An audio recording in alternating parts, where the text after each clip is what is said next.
time we met by saying that, to me, we have to somehow get to the point of understanding how it is that we went from surpluses as far as the eye could see 10 years ago to deficits as far as the eye could see today.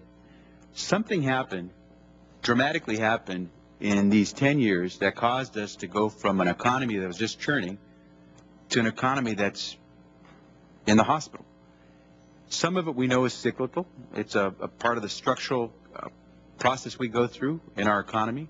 And so you have to acknowledge that a good portion of this is due to the fact that we have ups and downs. And right now we're in a down that's become very deep.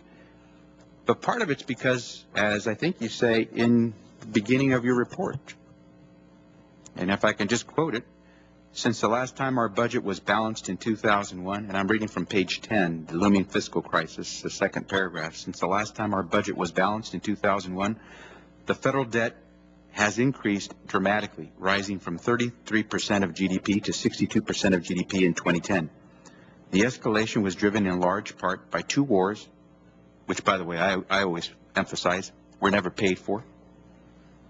And so we borrowed money to pay for those two wars and continue to borrow to pay for those two wars. But the sentence again reads, the escalation was driven in large part by two wars and a slew of fiscally irresponsible policies, along with a deep economic downturn. To me, the resolution of our fiscal crisis into the future depends on making sure that we no longer get involved in activity that we're not willing to pay for and that we're not irresponsible. Because we were humming along, creating surpluses, creating millions of jobs for Americans, and now we're not. And so to me, I want to attack those problems. What were the sacred cows that had us partying for some while others were left to clean up the mess? I believe this plan identified some of those sacred cows, and I believe that for those reasons it's worth considering where this plan takes us. And so let me just briefly then tell you what I think are the absolute positives of this plan. As I said, you put those taboos on the table. You create firewalls. Firewalls are critical because we know what happens in this place. Everyone poaches, and the best poachers are the most influential. The special interests that have tons of money know how to poach best, and they know how to succeed. So when it comes to making cuts, we may all have benevolent motives, but at the end of the day, it's the strongest of the poachers who prevails. And so invariably, what gets cut is not necessarily the most important place to start creating responsibility. Secondly, you did something that I think few people were willing to do, and you identified these tax earmarks. If we want to talk about spending, you can't just talk about it on the appropriation side, because quite honestly, our spending on the tax side dwarfs anything we do on the appropriation side. Indeed, we've heard this conversation about spending earmarks, appropriations earmarks, $16 billion in a year. A tax earmark spending in our budget is 70 times greater than appropriations earmarks. It would take us 70 years of having eliminated appropriations earmarks to equal 1 year of spending through the tax code on just the earmarks. And so I applaud you for having raised that. But let me tell you where I do have some concerns with the plan, and I have to think these through. While you took on the earmarks, I think you did it very anemically. If over the last 10 years we've averaged some $11 trillion in tax giveaways, tax earmarks, and if your plan over the next 10 years takes care of a $4 trillion problem, we had almost 3 times the amount of money that you have in your plan in cuts available through tax earmarks over the last 10 years. To me, you punted. We punted. If you really want to take on the special interests, the poachers, you would have taken on the biggest poachers. There are no school kids that I know of who forced us to spend money on textbooks. We do it because it's an investment. But there are a whole bunch of folks who have tax breaks in the tax code because they spent tons of money to make sure they got to poach. The fact that this plan only dedicates about 10% of those earmarks that you've identified in the tax code to help resolve the deficit is, to me, say that for the last 10 years, where some $11 trillion went out through tax earmarks, that we're only going to ask for a small percentage of that to help now deal with the deficits that we face. That, to me, is anemic, and as I said, I think this commission would punt if it would allow that to occur. Secondly, I think on the issue of the appropriation spending, as I said, the firewalls are so important. But if they're not real, we're going to end up making cuts that are devastating to middle-class America. And once again, the folks who party for a decade will not have to clean up their mess. And so I believe it's time the Department of Defense was on the table.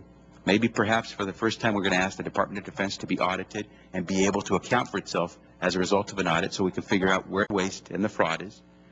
But we have to be serious about that.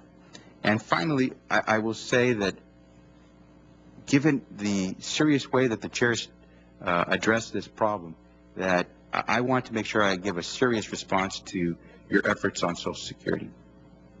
I have a father who worked all his life with his hands. He got about a 6th grade education, so he did everything from canning tomatoes to fixing the brakes on railroad cars to cleaning the hulls of ships in the LA ports to picking every crop you can think of up and down the states of California, Oregon, and Washington, and then spending the bulk of his time doing road construction during the heyday of our freeway construction. When he retired, and he retired in his 50s because we forced him to, he already showed the effects of all that physical labor. As Ms. Schakowsky said, if we're going to make this a plan that works for America, it's because it invests in Americans, those who work very hard. Social Security, to me, is not a problem in terms of the fiscal crisis we face. Today, Social Security has trillions of dollars in surplus. Trillions. There is no aspect of the federal government, the operating side of the federal budget, that has anything near $1 in surplus.